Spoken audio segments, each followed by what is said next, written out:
네, 우리 하나님의 말씀 사무엘상 28장 15절부터 25절까지의 말씀을 함께 보시겠습니다. 사무엘상 28장 15절부터 25절까지의 말씀입니다. 사무엘상 28장 15절부터 25절까지 말씀 우리 한 목소리로 함께 합독하시겠습니다. 사무엘이 사울에게 이르되 내가 어찌하여 나를 불러 올려서 나를 성가시게 하느냐 하니 사울이 대답하되 나는 심히 다급하니이다. 블레셋 사람들은 나를 향하여 군대를 일으켰고 하나님은 나를 떠나서 다시는 선지자로도 꿈으로도 내게 대답하지 아니하시기로 내가 행할 일을 알아보려고 당신을 불러 올렸나이다 하더라. 사무엘이 이르되 여호와께서 너를 떠나 내 대적이 되셨거늘 내가 어찌하여 내게 묻느냐. 여호와께서 나를 통하여 말씀하신 대로 내게 행하사 나라를 내 손에서 떼어 내 이웃 다윗에게 주셨느니라. 내가 여호와의 목소리를 순종하지 아니하고 그의 진노를 아말렉에게 쏟지 아니하였으므로 여호와께서 오늘 이 일을 내게 행하셨고 여호와께서 이스라엘을 너와 함께 블레셋 사람들의 손에 넘기시리니 내일 너와 내 아들들이 나와 함께 있으리라. 여호와께서 또 이스라엘 군대를 블레셋 사람들의 손에 넘기시리라 하는지라. 사울이 갑자기 땅에 완전히 엎드려지니 이는 사무엘의 말로 말미암아 심히 두려워하며 또 그의 기력이 다하였으니 이는 그가 하루 밤낮을 음식을 먹지 못하였음이니라. 그 여인이 사울에게 이르러 그가 심히 고통당함을 보고 그에게 이르되 여종이 왕의 말씀을 듣고 내 생명을 아끼지 아니하고 왕이 내게 이르신 말씀을 순종하였사오니 그런즉 청하건대 이제 당신도 여종의 말을 들으사 내가 왕 앞에 한 조각 떡을 드리게 하시고 왕은 잡수시고 길 가실 때에 기력을 얻으소서 하니 사울이 거절하여 이르되 내가 먹지 아니하겠노라 하니라. 그가 신하들과 여인이 강건하매 그들의 말을 듣고 땅에서 일어나 침상에 앉으니라.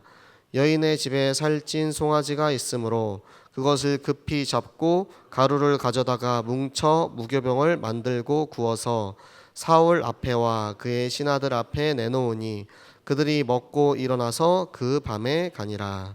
아멘. 네, 이번 주 하나님을 떠난 사울 왕의 절망이라는 말씀을 받았는데요. 여러분, 한 주에 시작되는 말씀의 제목을 받았을 때 여러분은 어떠한 방향을 가지고 그 말씀을 받으십니까?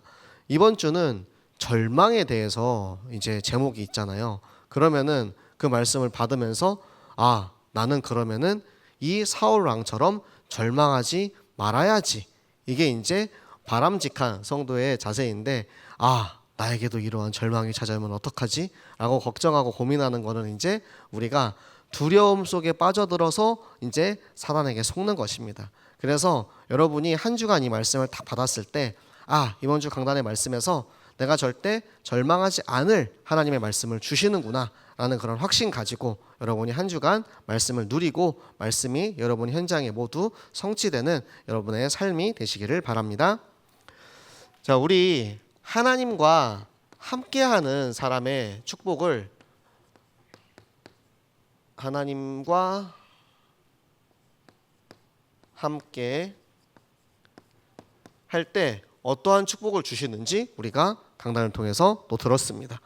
이 수많은 축복은 하나님이 사울에게 과거에 주셨던 것이기도 하지만 우리는 지금 현재 누리는 나의 정체성입니다. 그래서 하나님께서 이 세상을 창조하셨을 때부터 이 세상을 창조하시기 전부터 이미 우리를 향한 하나님의 계획을 가지고 우리를 사랑하시고 우리를 부르셔서 우리에게 기름을 부으사 여호와의 영에 감동되게 하셨습니다. 그래서 이 하나님의 영에 감동된 사람, 이게 뭐냐면 지금 내 안에 말씀이 있는 사람입니다. 내 안에 말씀이 있고 내 안에 예수 그리스도의 생명이 있으면 하나님의 말씀이 딱 선포될 때 우리가 그 말씀을 듣고 내 안에 하나님께서 나를 깨닫게 하시고 나를 인도하시는 그 하나님의 말씀을 따라갈 수 있는 힘을 주시는 거예요. 그래서 여러분의 모든 예배의 순간, 그리고 여러분의 모든 삶의 순간순간이 늘 그렇게 하나님께서 나에게 주시는 말씀과 약속과 축복 안에 성령의 충만함을 누리는 여러분의 신앙 생활하는 삶이 되시기 바랍니다. 하나님의 영에 감동된 우리에게 하나님께서 이스라엘이라는 축복을 주셨어요. 이스라엘의 뜻은 뭐죠? 하나님을 이긴 자입니다. 어떻게 우리가 힘이 있어서 하나님을 이기겠습니까? 하나님께서 우리에게 이기게 해주신 거죠. 하나님께서 우리를 이기게 해주신 그 이스라엘의 축복뿐만 아니라 이스라엘이여 너는 행복한 사람이로다. 왜 행복하죠? 여호와의 구원을 너같이 얻은 백성이 누가 있느냐. 우리가 구원받았다는 그 사실만으로도 너무너무 행복한 거예요. 그 외에 더 필요한 게 있습니까? 구원받은 하나님의 자녀라는 그 생명이 내 안에 있는 것만으로도 우리는 충분하며 모든 것이고 완전한데, 우리는 자꾸만 거기서 이제 더한 것들을 바라죠. 내가 구원을 받았으니까 이제는 조금 더 부유하게 살았으면 좋겠다. 조금 더 편하게 살았으면 좋겠다. 조금 더 성공했으면 좋겠다. 그런데 그 삶의 목적이 이제는 조금씩 이제 변질되어 가는 거예요. 그래서 우리가 자꾸만 이 정체성을 확인하는 거예요. 내가 이미 받아온 축복이 무엇인지, 내가 이미 가지고 있는 것이 무엇인지, 내가 갖고 받은 게 너무나도 많이 있는데 오히려 우리는 눈이 멀리 가요. 내 손에 있는 걸 보지 못하고 내가 갖지 못한 것을 자꾸만 바라보면서 저 사람은 저걸 가지고 있는데 왜 나에겐 그게 없지? 자꾸만 그렇게 생각을 하는 것입니다. 이렇게 많은 것을 받았음에도 불구하고 새로운 것을 찾고 있는 우리가 이 구원으로 완전하며 모든 것이고 충분한 우리 모든 새생명교회 성도님들 되시기를 예수 그리스도 이름으로 축복합니다. 그리고 이사야 선지자는 우리에게 너는 보배롭고 존귀한 하나님의 자녀다라고 이야기를 하고 계시고요. 여호수아는 하나님께서 여호수아에게 대적이 너를 능히 이기지 못할 것이다. 너는 하나님이 함께하다. 내가 모세와 함께 있었던 것처럼 내가 너와 함께 할 거야. 강하고 담대해라. 두려워하지 말아라. 어떠한 싸움에서도 승리하게 하실 이 말씀과 힘을 먼저 주고 그 다음에 전쟁터, 영적인 전쟁터인 가나안 땅으로 보내시는 거거든요. 이게 뭐냐면 우리에게 강단에서 말씀을 주시고 그 주신 말씀을 가지고 우리의 현장에 파송하시는 이유는 우리 현장이, 우리의 삶이, 우리의 학교가, 우리의 직장이 다 영적인 전쟁터란 말이에요. 그 전쟁터에서 이미 나에게 승리하게 하실 말씀을 주일날 받아서 우리의 삶의 현장으로 들어가는 거죠. 그러면은 이미 어떠한 대적도 우리와 싸워서 이길 수 없는 완전한 승리가 우리 손에 있는 것입니다. 그래서 그 하나님이 우리와 함께 계신다라는 것을 임마누엘이라고 하죠. 하나님께서 나와 함께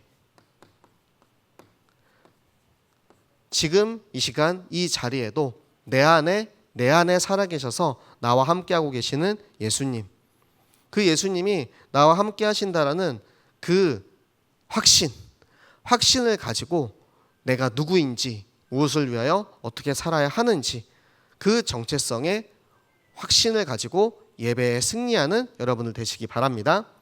자, 그러면 이 모든 축복을 다 받았는데도 불구하고 왜 이 축복을 누리고 살지 못했는지 우리는 사울을 통해서 볼 수 있는데요. 제가 이번에 이제 말씀을 이제 보면서 사울에 대해서 한번 이 사무엘상 앞에서부터 쭉 이렇게 봤어요. 사울의 등장이 사무엘상 9장부터 시작을 해가지고 31장에서 이제 죽으면서 끝이 나는데요. 사울의 일생을 쭉 보면서 사울이 원래 이렇게 성경에서 비중이 있는 인물이었나라는 생각도 좀 들더라고요. 여러분, 성경의 주인공은 누굽니까? 예수 그리스도잖아요. 성경의 주인공인 예수 그리스도, 그리고 다윗 같은 경우는 예수 그리스도의 계보를 이어가고 그리스도를 예표하는 그림자로서의 이제 우리가 다윗의 모습에 대해서 많이 알고 있기 들어왔어요. 그런데 우리가 지금 계속 사무엘상을 통해서, 강단을 통해서 사울에 대해서 보고 있단 말이에요. 그러면 우리가 왜 자꾸만 사울에 대해서 들어야 하냐 이거예요.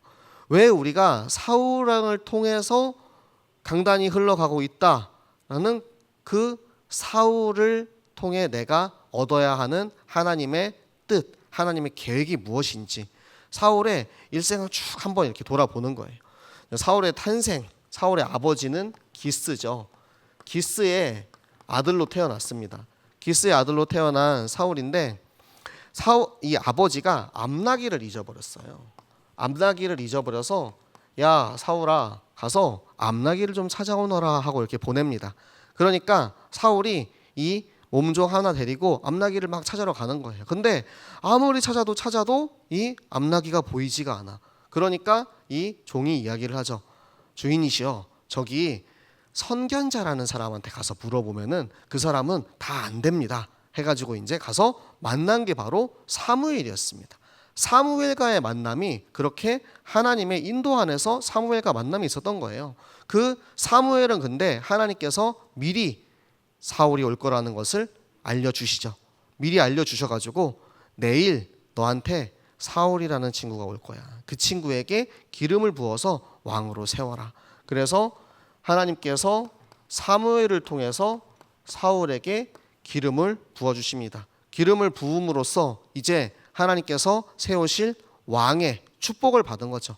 그 왕의 축복을 받은 사울이 이제는 하나님의 영에 감동이 되어서 이때 막 성령 충만합니다. 성령 충만하고 말씀 충만하고 그래서 우리 민족을 위해서 이스라엘을 위해서 내가 무엇을 어떻게 해야 할까? 그런데 이 적군들이 우리 민족을 괴롭혀 의로운 분노가 일어나서 모든 대적들과의 싸움에서 전쟁을 해서 승리를 하고 사람들에게 인정을 받아서 왕으로 올라가게 되죠. 왕이 된 사울까지는 우리가 아주 굉장히 좋은 행보를 이렇게 우리가 볼 수 있어요. 아, 정말 하나님께서 축복하신 기름 부은 왕으로서 이러한 축복을 받았구나. 그런데 사울이 왜 언제부터 이 말씀을 떠나서 하나님의 약속을 떠나서 그 축복을 떠났는가라는 부분을 보았을 때 이 사울에게 있어서 그리스도를 깨닫지 못하고 알지 못했기 때문에 결국에는 하나님의 말씀을 떠날 수밖에 없었던 것입니다. 하나님께서 이 전쟁 전에 제사장을 통해서 제사를 받으시고 그 전쟁을 인도하시거든요. 그런데 블레셋과의 전쟁을 앞두고 이 제사장 사무엘이 오지 않는 거예요. 제사장 사무엘이 오지 않으니까 마음이 급해져 가지고 어떡하지? 지금 당장 막 백성들은 막 떠나가고 있는데 지금 당장 눈앞에 적군들은 있는데 어떡하지 하다가 자기가 이제 제사를 드리고 자기가 거기에서 권한을 침범을 한 거죠. 그리고 나서는 정말 그 타이밍에 정확하게 사무엘이 딱 등장합니다. 사무엘이 등장하고 사울은 핑계를 대기 시작하죠. 그러니까 이때부터 이 사울의 일생에 전환이 시작된 것 같아요. 제가 보면서 아니 사울 왕은 실수잖아요. 실수, 그렇죠? 이 실수를 왜 다시 회복하지 못했을까? 계속해서 성경을 보면서 이번 주는 절망이었고 지난주는 두려움이었고 그 전에 가면 허황된 맹세고 계속해서 이제 그런 모습들만 계속 보이잖아요. 왜 사울 왕은 그 실수를 계속해서 내가 다시 회복하기 위한 그런 노력을 하지 않았을까? 그 모습이 너무 궁금한 거예요.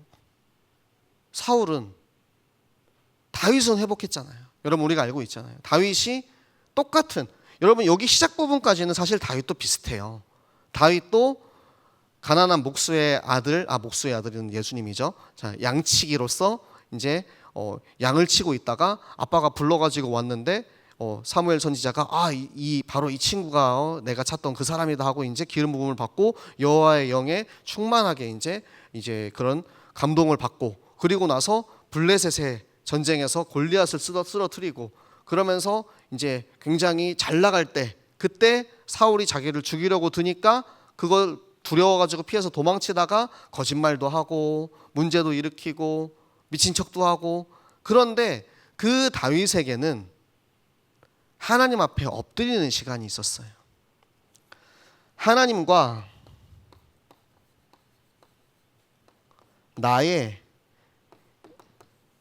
1대1의 시간이었어. 사울은 하나님과 나와의 이 1대1의 시간이 없었어요. 제가 지금 유라기 성경에서 다윗의 시편을 읽고 있는데요. 다윗이 그런 얘기를 많이 해요. 내가 아침에 여호와께 기도합니다. 이른 새벽에 기도합니다. 저녁에 기도합니다. 그러니까 다윗은 하나님과 나와의 그 1대1의 관계를 통해서 계속해서 내가 누구인지 확인을 하고 나의 주인인 하나님과 그런 교제를 하고 있었던 거예요. 사울은 하나님과 나와의 1대1 시간이 없으니까 그 시간을 통해서 나의 정체성을 회복하고 나의 문제를 다시 돌이킬 수 있는 그런 기회를 찾지 못했던 것입니다. 결국에는 이 사울이 이 제사를 자기 멋대로 드린 그 이후에 그 다음에 있었던 사건이 허황된 맹세. 뭐죠? 자기 아들 요나단을 죽일 뻔한 일이 생깁니다. 전쟁터에서 적군들을 막 쫓아가고 있는데 잡힐랑 말랑 잡히지 않는 거예요. 그러니까 야, 이 전쟁 끝날 때까지 아무도 금식해, 아무도 먹지 마 라고, 그렇게 걸리면 그게 누가 됐든지 반드시 죽일 거다 라고 그렇게 이제 맹세를 하죠. 그 허황된 맹세. 아무런 백성들이 아무것도 못 먹어요. 아무것도 못 먹고 가다가 그 요나단이, 그 아들 요나단이 꿀을 한 점 먹었는데 눈이 밝아져 가지고 전쟁에서 승리하게 하는 결정적인 역할을 합니다. 영적으로 문제가 있고 둔해지니까 이 왕으로서의 판단력이 안 되는 거예요. 문제가 생기는 거예요. 이 허황된 맹세 때문에 자기 아들을 죽일 뻔합니다. 많은 백성들이 다 반대를 하죠.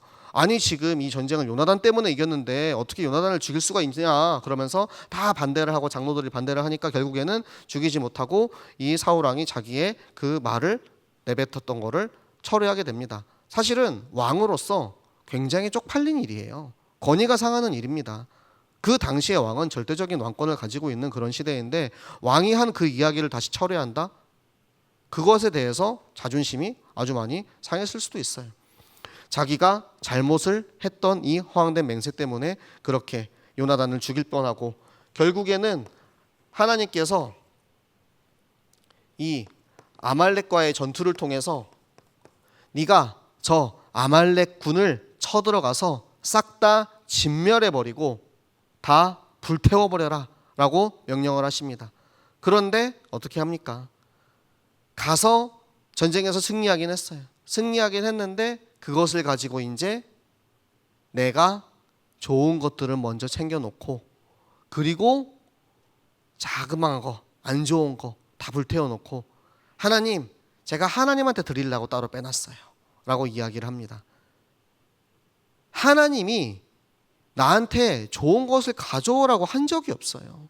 나한테 좋은 것을 바치라고 한 적이 없는데 저 사울이 그 하나님을 핑계로, 백성들을 핑계로 자기의 이익을 추구하기 시작합니다. 결국에는 하나님께서 내 말에 순종하지 않은 저 사울을 떠나기로 결심하시고, 말씀을 떠났나. 하나님이 사울을 떠났다라고 표현되어 있지만 사실은 사울이 하나님의 말씀을 먼저 버렸기 때문에 하나님께서 사울을 버리게 된 것이죠. 저 아말렉을 진멸하지 않고 말씀에 순종하지 않은 저 사울 왕이 이때부터 악령에게 씌어가지고 다윗이 이제 여기 등장합니다. 다윗이 와가지고 수금을 타줘요. 다윗이 수금을 타주니까 그 악령이 떠나가는 거예요. 그래가지고 잠깐 제정신이 듭니다. 근데 다시 또 이제 이게 재발하고 왔다리 갔다리 하는 거예요. 그 상황에서 벌어진 전쟁이 블레셋 전쟁이고요. 요때 나왔던 인물이 바로 블레셋의 장수 골리앗이죠. 저 골리앗을 무너뜨리는 자에게는 내 왕국의 반이라도 주겠다. 그런데 그 골리앗을 아무도 이길 수 없었던 그때에 다윗이 등장해서 너는 칼과 창과 단창으로 싸우거니와 나는 만군의 여호와의 이름으로 내게 나온다 라고 하고 저 돌팔매로 한 방에 골리앗을 거꾸로 트립니다. 그때 이후로 나왔던 말이 그거죠. 사울은 천천히요 다윗은 만만이라. 그 이야기를 들은 사울이 이때부터 다윗을 죽이려고 합니다. 죽이려고 창을 던지고 그 창을 피한 다윗이 도망을 치고 그 도망간 다윗을 쫓아가서 저 엔게디 광야에서 그 굴 속에 들어가서 이를 보고 있을 때 다윗이 그를 죽일 수 있었지만 죽이지 않고 옷자락만 베는, 내가 어떻게 하나님께서 기름 부어 세운 왕을 내가 죽일 수 있겠느냐라고 한 번 살려주고요. 그렇게 갔던 사울이 돌아갔다가 나중에 근데 또 다시 와요. 또 와서 이제는 진영 한가운데 3,000명의 군인이 나를 지키고 있는 그 진영 한가운데에 다윗이 들어가서 그 부하 아비사와 같이 창만 꽂으면 바로 죽일 수 있는 그 상황에서도 아비새에게 아니야, 하나님께서 세우신 주의 종을 내가 죽일 수 없다 하고 그의 창과 물병만 가지고 나오죠. 2번이나 사울의 목숨을 살려줍니다. 그 사울이 이제는 완전히 하나님께서 내게 이 전쟁에서 승리하게 할 수 없다라는 사실을 이제는 깨닫기 시작하는 거예요. 블레셋과 전쟁을 앞두고 계속해서 이제 블레셋이랑 싸우는 거죠. 블레셋과의 전쟁은 끝나지 않습니다. 우리와 사단과의 전쟁이 계속해서 지속되는 것과 마찬가지로 계속해서 이제 이스라엘은 블레셋이랑 싸우는 거예요. 블레셋 군대를 보니까 와, 도저히 내가 이길 수 없을 것 같아. 두려움에 사로잡힌 이 사울이 하나님 앞에 기도를 했는데 기도를 들어주시지 않는 거예요. 왜 내 기도를 들어주시지 않습니까? 하나님, 난 너무 두렵습니다 라고 하면서 자기가 다 쫓아냈던 무당들, 신접한 여인을 찾아오라 라고 이야기를 해서 그 여인을 찾아갑니다. 그 여인을 찾아가서 사무엘을 불러달라고. 그런데 그 사무엘이 진짜 사무엘이냐 이거예요. 귀신이, 악령이, 저 음부에서 올라온 악령이 사울을 속이고 있습니다. 너, 하나님이 너를 버렸어. 너는 전쟁에서 패배할 거야. 너네 이스라엘과 너 다 전쟁에서 패배해서 다 죽을 거야. 그 이야기를 듣고 나서 너무 극심한 실망에 빠져들어가지고 완전히 절망에 빠져들어 버리는 저 사울. 여러분, 이 사울의 이야기를 들으면서 여러분은 어떠한 생각이 드셨습니까? 사무엘상에 나오는 사울의 이야기가 이렇게 딱 돼요. 이 뒤에 내용은 이제 앞으로 우리가 이제 또 할 거기 때문에 얼마 안 남았습니다. 이제 죽는 거밖에 안 남았어요. 그런데 사울의 일생을 이제 보면서 아, 참 우리네 인생과 같구나. 참 우리가 이렇게 살고 있구나. 하나님은 왜 사울의 이야기를 자꾸만 보여주실까? 제가 요 근래 딱 기도하던 그 기도가 제가 만나게 되는 상황이 너무 정확하게 자꾸만 사울의 상황에 딱 접하게 되는 거예요. 문제가 생겼어요. 제가 문제가 생겨가지고 큰 돈이 필요했어요. 큰 돈이 필요하니까 어떻게 되냐면 그때부터 이제 제가 방법을 찾기 시작해요. 어떡하지? 누구한테 도움을 요청을 하지? 막 사방을 막 이렇게 다 돌아봐요. 막 생각나는 막 이렇게 얼굴들이 몇 명 막 이렇게 지나가. 근데 그거 있죠, 여러분. 제가 그래도 목사인데 어떻게 성도님들한테 이야기를 할 수는 없잖아요. 그러니까 막 온갖 막 방법을 막 다 찾는 거예요. 이 경제에 대한 그 두려움에 딱 잡히니까 아무것도 안 돼요. 아무것도 안 돼. 그 두려움 속에서 하나님 앞에 기도하는 그때, 기도하기 전에 하나님 저에게 뭘 주셨냐면 그때 이제 새벽 기도 말씀을 준비하는데 그때 하나님이 그걸 다 깨닫게 하시는 거예요. 온 우주 만물을 창조하시고 이 우주를 운행하시고 만유 인력으로, 아니 지금 수금지와 목토 천해명 모든 우주의 그 인력과 이런 거를 다 주관하시는 그 위대하신 하나님이 너 그거 작은 푼돈 그것도 하나 없어가지고 너를 그렇게 못하게 해주겠냐? 그걸 하나님 저에게 그 마음을 주시는 거예요. 새벽기도를 준비하면서 말씀을 준비하는데 그때 그 놀라우신 하나님 앞에 찬양밖에 나오지 않아요. 하나님, 저한테 다 예비해 놓으셨군요. 나한테 이미 다 내 기도에 들어주실 것을 다 준비해 놓고 있고 너 왜 기도 안 해? 이러고 계시는 거예요. 다 준비되어 있다라니까요. 우리가 기도하기 전부터 하나님께서는 우리의 필요를 알고 계세요. 그 필요를 알고 계시고 그것을 준비해 놓고 계시고 내가 기도하면은 옛다 하고 주시는 거예요. 그런데 그것을 알기 전에, 그 영적인 사실을 깨닫기 전에는 우리는 두려움에 빠져가지고 사울처럼 돼 있습니다. 지금 당장 죽게 생겼는데 어떡하지? 내가 당장 지금 기도했는데 왜 하나님 안 들어주시는 것 같지? 거기에만 속는 거예요. 자꾸만 속는 거예요. 그래서 우리 주일날 우리 시편 51편의 말씀을 같이 이제 읽었잖아요. 제가 굉장히 사랑하는 찬양인데요. 다윗의 고백입니다. 주의 성령이 나한테 떠나지 말게 하여 주시옵소서. 라는 그 찬양을 제가 하면서, 어렸을 때 제가 그 찬양하면서 얼마나 울었는지 몰라요. 그때는 영적인 것도 잘 몰라요. 그런데 내가 하나님 앞에 잘못한 일이 있을 때 제가 그 찬양을 참 많이 했어요. 하나님, 제가 너무 잘못했는데요. 제가 죄인인데요. 하나님, 그래도 나에게서 떠나지 말아주세요. 나의 기도를 들어주세요. 나의 상한 심령을 회복해 주세요. 허락해 주세요. 막 울면서 이제 하나님 앞에 찬양을 했어요. 하나님 앞에 시인하고 인정하고 고백하고 나가면 하나님은 다 들어주시고 그리고 회복시키시고 나한테 예비하신 모든 축복을 주시는 분인데 그걸 못하는 거예요. 인정을 못하는 거예요. 인정 못해서 고백하지 못하고 기도하지 못했던 저 사울 왕처럼 하나님이 이 사울의 일생을 여러분 보면서 하나님이 정말 오래 기다리시고 계속해서 사울을 부르고 계시는구나. 저는 사무엘상을 보면서 계속 이 사울을 부르는 하나님이 느껴지는 거예요. 하나님이 나를 불렀던 것처럼 왜 기도 안 하고 있냐? 왜 내 앞에 엎드리지 않냐? 왜 내 앞에 무릎 꿇지 않냐? 인정하지 않냐?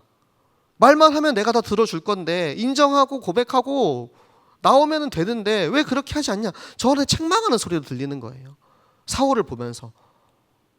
사울도 다윗처럼 엎드렸으면 반드시 하나님께서, 그 하나님이 모든 인류를 사랑하신 그 하나님께서 자기 백성, 자기 아들 예수 그리스도까지 죽게 하신 하나님께서 그 죄를 용서하지 않으셨겠냐 이거예요. 결국에는 끝까지 하나님 앞에 무릎 꿇고 엎드리지 못했던 사울은 비참한 최후를 맞이하게 되고 하나님 앞에 자신의 잘못을 솔직하게 고백하면서 기도했던 다윗을 통해서 하나님은 이 왕가를 이어가시죠. 우리가 사무엘상을 보면서 사울의 말씀을 보면서 사울이 절망한 모습을 보면서 우리가 반드시 깨달아야 할 것, 하나님은 지금도 나를 부르고 계시다라는 거예요.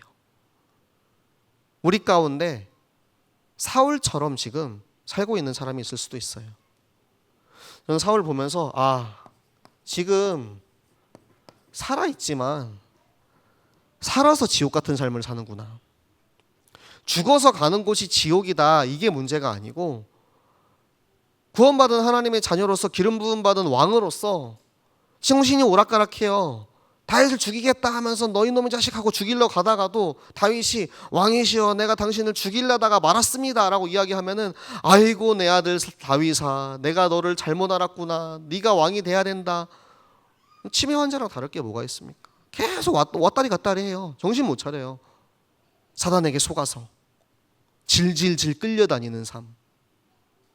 구원받은 하나님의 자녀가 속아가지고 세상에서 질질질 끌려다니고 있는 그런 모습들, 우리의 과거의 모습들 혹은 누군가의 현재의 모습들, 그 모습을 안다면 하나님이 왜 계속해서 자꾸만 이 사울을 보여주냐 이거예요. 돌아오라는 겁니다. 네가 돌아와 다시 여호와의 말씀을 청종하라.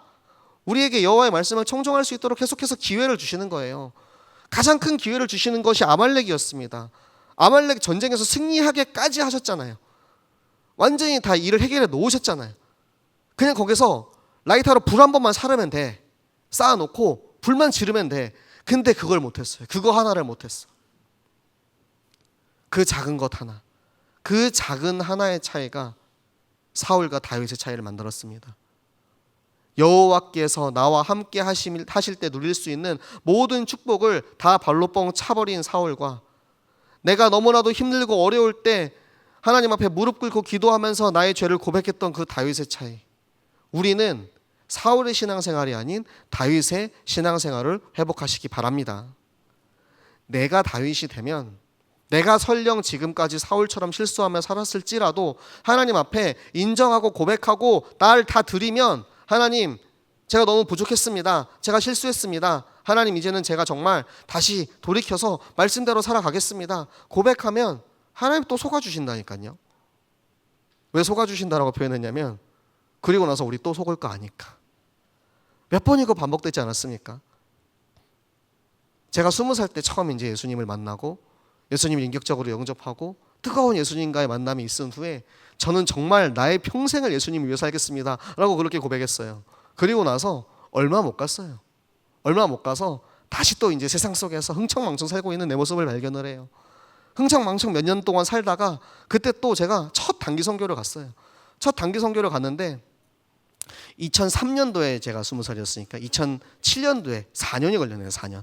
2007년도에 첫 단기 선교를 갈 때까지 또 내 맘대로 막 산 거야. 내 맘대로 흥청망청 살다가 처음 단기 선교를 딱 가는 그때, 하나님 제가 당신의 선교사로서 이 산지를 나에게 주시옵소서.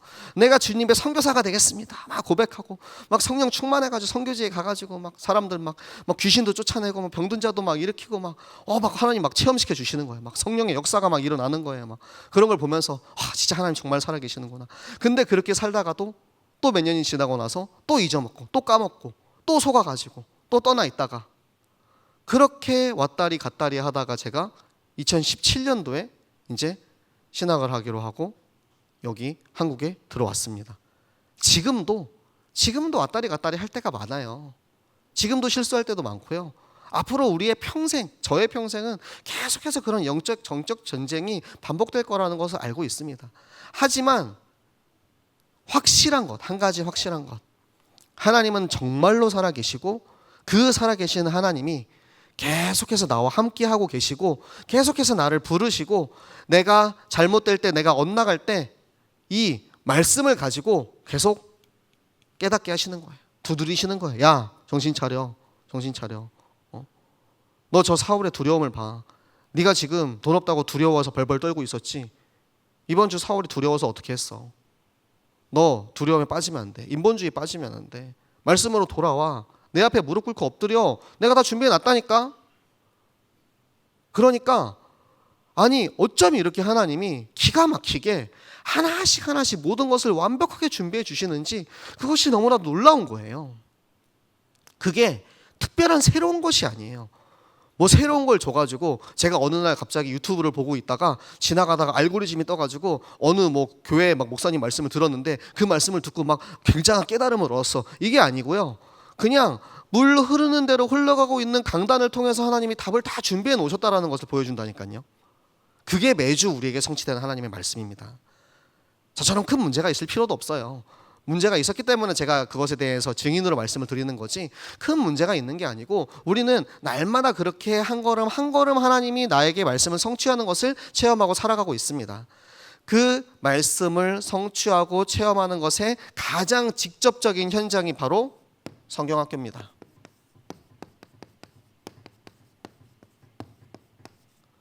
여러분, 성경학교는 가장 직관적으로 하나님이 일하시는 것을 체험하기에 가장 좋은 장소입니다.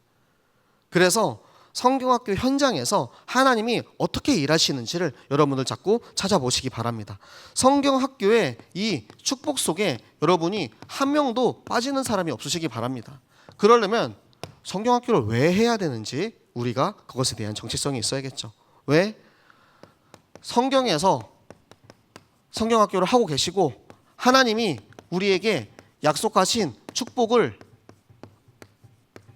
성경학교를 통해서 우리에게 확인하게 하시는 거예요. 강단의 말씀이 흘러가고 있는데 그 흘러가고 있는 이 말씀을 우리가 성경학교 현장에 가면은 이 말씀을 우리에게 주시기 위해서 이 시간표에 이렇게 하셨구나라는 것을 딱 체험하는 현장. 그게 바로 성경학교거든요. 영적 현장. 여러분들에게 이거 체험하라고 성경학교 하라고 하는 겁니다. 숙제하라고 해드리는 게 아니고 성경학교 가면은 어떻게 하나님이 살아계시는지 우리한테 보여주시는데 거기에 우리가 전교인이 이제 한 명도 빠지면 안 되겠죠. 먼저는 내가 제자라는 사실을 말씀을 통해서 확인하는 거예요. 내가 제자로 서면 나를 통해서 나의 주변에 있는 사람들 그리고 구역과 우리의 렘넌트들이 같이 일어납니다. 같이 하는 거예요. 같이. 내가 혼자 할 수 있는 일, 물론 누군가는 굉장히 능력이 있고 전도도 잘하는 사람이 있을 수도 있어요. 그런데 하나님 나라의 일은 혼자서 할 수 있는 것에 한계가 있습니다. 그래서 우리를 해생명 교회로 부르셔서 여러분 구역으로 부르셔서 구역 안에서 같이 성경학교 하고 한 명은 이제 가서 노래도 부르고 춤도 추고 재밌는 것도 하고 또 한 분은 가서 이제 복음도 전하고 또 한 분은 거기서 떡볶이도 만들고 또 누구는 또 거기서 수박화채도 만들고 가가지고 누구는 가서 차 운전도 해주고 또 한 분은 이제 카드 제일 중요한 역할인데요. 네. 카드 내밀고 자 이런 전교인의 축제입니다. 전교인이 정말 함께 누릴 수 있는 최고의 축복의 현장.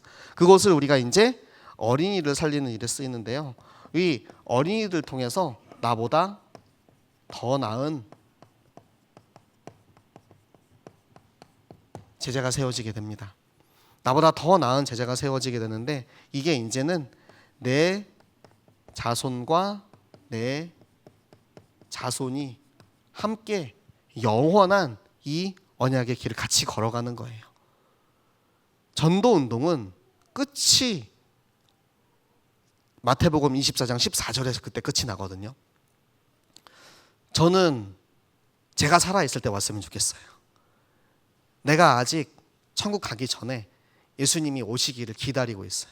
그러면 우리의 후대들, 지금 여기 자라고 있는 우리의 후대들이 같이 내 자손과 내 자손이 같이 손을 잡고 또 자손과 자손들이 같이 손을 잡고 그렇게 이제 이 후대들이 미래로 이 나보다 더 나은 제자를 계속해서 더 나은 제자들을 세워간다고 생각을 해보세요. 제가 우리 렘넌트들을 보면은 그런 생각이 들어요. 가끔씩 보면은 막 답답할 때도 있어요. 뭐 저렇게 말도 안 듣고 진짜 예배도 안 드리고 예배 시간에 막 정신 못 차려가지고 막 졸고 막 눈 껌뻑껌뻑거리고 막 그러면은 답답할 때도 있는데 제가 그 나이 때를 생각을 해보니까 저는 우리 렘넌트들처럼 초등학교, 중학교, 고등학교 때 제가 이러지 못했거든요. 예수님도 잘 몰랐고 그냥 교회 다니면 천국 가는 줄 알았어요. 저 어렸을 때 교회 가면은 천국 가는 어린이 이제 이런 거 했단 말이에요. 그냥 교회 내가 왔으니까 천국 간다고 그렇게 생각하고 있었어요. 그리고 누가 물어보면 너 천국 가? 라고 물어보면 네 저는 당연히 천국 가죠 이렇게 얘기했어요. 왜 천국 가는지도 몰라. 잘 몰라. 그런 거에 대해서 잘 알려준 적이 없어서 그렇게 그냥 어렸을 때 교회를 다녔단 말이에요. 그런데 여러분 저보다 더 앞선 세대에 사시는 여러분들 중에는 사실은 저는 그래도 초등학교 때 성경학교를 체험해 본 세대인데 아예 그냥 성경학교 체험도 못 해보신 어른들도 많이 있잖아요. 우리 어른들이 보시기에는 이제 제 세대가 어른들 세대보다는 조금 더 빨리 영적인 사실을 깨달을 수 있는 그런 세대였고 제가 보기에는 우리 어린 렘넌트들이 자라나는 그 세대가 와 진짜 축복 받았다. 어떻게 저 나이 때 저런 걸 깨달을 수가 있지? 와 내가 저 고등학교 때만 이걸 깨달았어도 내가 진짜 지금 시대적인 전도자가 됐을 텐데 막 이런 생각 한단 말이에요. 제가 아르바이트를 할 때 하루에 모르는 사람을 10명, 20명씩 맨날 만나가지고 8시간씩 대기 타고 막 계속 할 일 없어가지고 맨날 수다 떠는 일을 했어요. 이제 보조 출연 아르바이트를 했었거든요. 이제 여러분 드라마 보시면 뒤에서 이렇게 걸어가는 사람들 있잖아요. 이렇게 제가 그 아르바이트 하는데 하루에 8시간씩 대기를 타고 앉아 있습니다. 한 씬을 찍는데 주인공들은 계속 찍잖아요. 저희는 계속해서 앉아 있어요. 앉아 있다가 반장님이 이제 불러요. 야, 몇 명 나와. 그래서 남자 2명, 여자 1명 나와. 그러면 딱 나가요. 나가가지고 이제 야, 또 둘이 이제 연예인 척하면서 걸어가. 막 이렇게 걸어가요. 이제 이거 가잖아. 이거 벗고 2사람 역할 해야 되니까 이거 벗고 다시 이렇게 걸어가. 또 가가지고 또 하나 입고 또 이제 혼자서 1인 막 2역 3역 막 이렇게 하면서 막 하는데 대기 시간이 기니까 맨날 수다 떨면서 놀았어요. 진짜. 근데 제 그 생각을 해요. 내가 그때 나는 예수님도 알았는데 왜 나는 전도하겠다라는 생각을 한 번도 못 해봤을까? 그러니까 제가 보냈던, 제가 한 몇 년을 이 일을 했는데, 여러분 지나간 드라마에서 저를 봤을 수도 있습니다. 몇 년을 이 일을 했는데 전도를 한 명도 못 했단 말이에요. 전도를 못하면서 살았던 나를 딱 깨닫게 되는 시간이 언제였냐면, 중국에 가서 유학생 생활을 하고 있는데 친구를 교회에 딱 데리고 갔었어요. 그때 친구를 교회에 데리고 가는데 그 목사님이 저한테 딱 그러시는 거예요. 재민이가 처음으로 전도를 했네. 그때 제가 망치로 머리를 맞은 것처럼 딱 떠올랐어요. 아니 내가, 주님 제가 선교사입니다, 제가 평생 이 일을 위해서 살겠습니다 라고 고백했던 내가 실제로는 내가 전도를 하나도 못하고 살고 있었더라고요. 너무 쇼크를 받아가지고 그때 이후로 제가 이제 대학 전도 캠프를 시작한 거예요. 대학 전도학 가가지고 중국에서 대학마다 막 돌면서 막 이렇게 전도를 한 거예요. 내 정체성을 깨닫지 못하고 있었기 때문에. 그런데 우리 아이들은 전도 잘합니다. 친구들 데려오기도 하고요, 자기들이 나가서 캠프 현장에서 전도하고요, 다섯 손가락도 하고요, 워십도 하고 잘합니다. 그런 우리의 후대들이 계속해서 우리의 후대들을 훈련시켜서 잘하면 그때 이제 예수님 다시 오실 거라는 확신이 있는 거예요. 예수님은 반드시 오시는데 예수님이 오시는 그 시기가 우리 렘넌트들 때문에 더 빨라지겠다는 거예요. 그 일에 내가 살아있을 때 그것을 보고 싶다. 우리의 후대들을 그렇게 가르쳐가지고 제자로, 나보다 더 나은 제자로 세워서 그렇게 하고 싶다. 그게 이제 우리의 전교인 어린이 성경학교고요. 우리가 그것을 위해서 가르쳐야 하는 것, 정확한 기준과 말씀으로 복음을 가르쳐서 이 아이들이 증인으로 세워지게 되는 것. 성경 학교. 여름이 빠졌네요. 자, 여기다 쓸게요. 정교인 어린이 여름 성경학교죠. 여름 성경학교. 4계절 성경학교를 하고, 우리가 지금 여름에는 조금 더 특별하게 성경학교를 합니다. 그래서 전체 모임도 하고 또 조금 더 이제 준비를 많이 하는데요. 여름 성경학교, 겨울 성경학교, 봄 성경학교, 가을 성경학교를 계속해서 하고 있는데, 여러분 이 성경학교라는 게 다락방이랑 똑같거든요. 제가 다락방을 가는데 매주 다락방을 하다가 한 주 쉬면 그 한 주 쉰 다락방을 회복하기 위해서 한 달이 걸려요. 계속 하고 있으면 자연스럽게 되거든요. 그런데 한 주 쉬면 한 달이 걸리고 두 주 쉬면 두 달이 걸린단 말이에요. 성경학교를 4계절 하는 게 아니고 매주가 되고 매일이 되면 이게 절대 무너지지 않는 시스템이 됩니다. 성경학교를 3개월 만에 이제 한 번씩 하는 거죠. 이제 1년에 4번 하면은 3개월 동안 안 하다가 한 번 하려 그러면은 굉장히 큰 힘을 줘야 됩니다. 제가 머릿속에 그런 그림이 딱 이렇게 지나가더라고요. 이제 차력사가 이제 트럭을 끌고 가잖아요. 이빨로 이렇게 해가지고 줄로 해서 이렇게 트럭을 끌고 갑니다. 첫 번째 한 번 바퀴가 굴러가기 시작한 데까지는 엄청나게 힘을 많이 세게 줘야 돼요. 근데 한 번 굴러가기 시작하면 어떻게 되죠? 자연스럽게 계속 굴러가요. 인간의 위대한 발명품인 바퀴라는 게 있으니까. 하나님이 주신 선물이죠, 바퀴. 네. 그렇게 해서 한 번 힘을 줄 때까지가 힘들어요. 그러니까 여러분은 1년에 4번 그 힘을 매번 줘야 되는 거예요. 1년에 4번 애 낳는 거라고 생각하시면 돼요. 그렇게 끙끙거리면서 힘을 줘가지고 이걸 이제 간신히 이제 돌려놨어. 그러면 계속 굴리면 되거든요. 계속해서 굴리면 되는 거예요.